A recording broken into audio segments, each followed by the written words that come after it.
Hello, and thank you for joining me here at Take Five with Nate Five. Hey, that's me. I'm sure if you're watching this on TikTok, you already know who this is.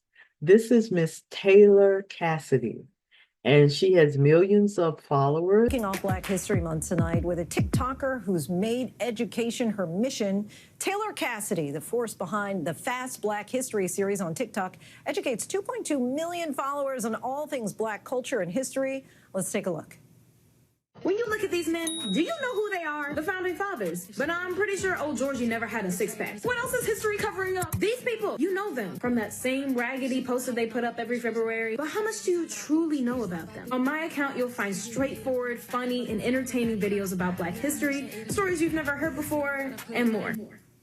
And Taylor, kind enough to join us now. Welcome to the show. Hello, hello. So you've profiled so many people from Maya Angelou to Malcolm X, Dorothy Dandridge in your Fast Black History series. So tell us about your inspiration and also what you hope viewers will take away.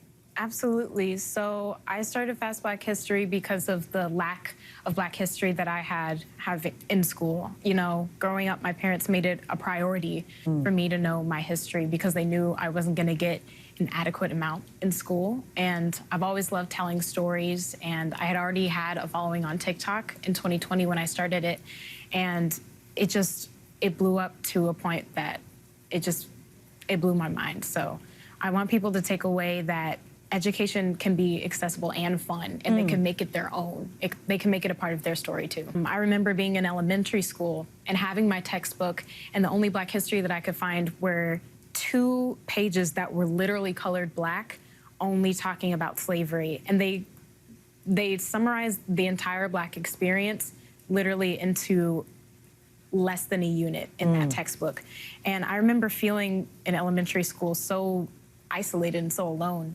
Now, you already had, millions of followers prior to May of 2020. Then when you get to that point of George Floyd's death, it seemed like your website really, or TikTok page, really started getting a lot more traction. Did you take on a different hat? Would you say you put on a different hat at that point, feeling like people were coming to you seeking education in a way maybe that they hadn't experienced before? Absolutely, especially during the summer of 2020. I was only 17 years old, and this surge in people were coming to me looking for the history, looking for the education that suddenly they felt like they had an obligation to learn. And there were many moments where I had to take a step back and understand that while I was presenting this education, I was presenting what I knew. It wasn't my sole responsibility to fill the lack that I didn't create. Thank you for joining me here at Take Five with Nate Five. Be blessed.